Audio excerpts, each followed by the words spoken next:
This is a bottle of honey from my good friend Michelle Irwin, one of my viewers, up in Birmingham, Alabama. I want to tell you this honey is excellent.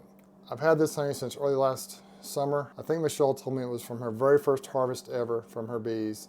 Well, that's been, what, 8 or 9 months now? And so you can see it's starting to crystallize. That is actually a sign that this is pure, good honey. But what do you do if it begins to crystallize if you don't want it to crystallize? I used to bottle all my honey up at the beginning of the season, just have a lot of bottles of honey, and they would begin to crystallize like this as the year progressed. And it became a real dilemma for me. Let me show you my solution.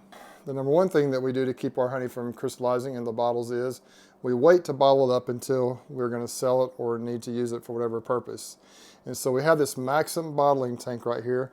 It's double jacketed. There's water in here that warms up to the desired temperature.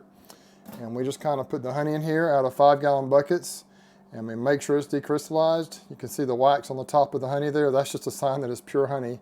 And the honey down below is perfectly clear because all those wax crystals raised to the top. Got a nice dripless valve here, and we've filled up thousands of bottles of honey this way. We warm it up enough to decrystallize it, and then you can see right now I think it's at about 90 degrees or so, something like that.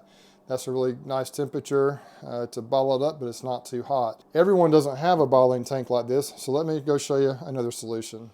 We store our honey in 5-gallon buckets, and so the first thing we do is, if it's beginning to crystallize and it's too thick to pour into that bottling tank, we just wrap a power blanket around it. You can just Google 5-gallon heating blanket, and these things pop up. They have different names: bee blanket, a power blanket, just all different kinds of things, but you make sure it's specified for 5-gallon buckets. And so that's what we do, and you can just put it on the entire bucket. It takes it actually a couple or 3 days to really decrystallize that honey enough to bottle up, and so that just shows you that it's not decrystallizing real fast. It's not getting super hot. If it's really decrystallized badly, we will decrystallize it enough in this bucket to pour it then in the bottling tank, and it works out well.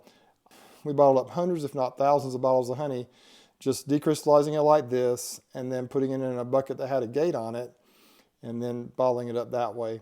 Another thing that you can do is, if you have regular bottles of honey like this, and if they're crystallized, you can just simply put those bottles in this bucket like that, and they will decrystallize perfectly, basically overnight. See how it's nice and warm the honey is, and it's clear.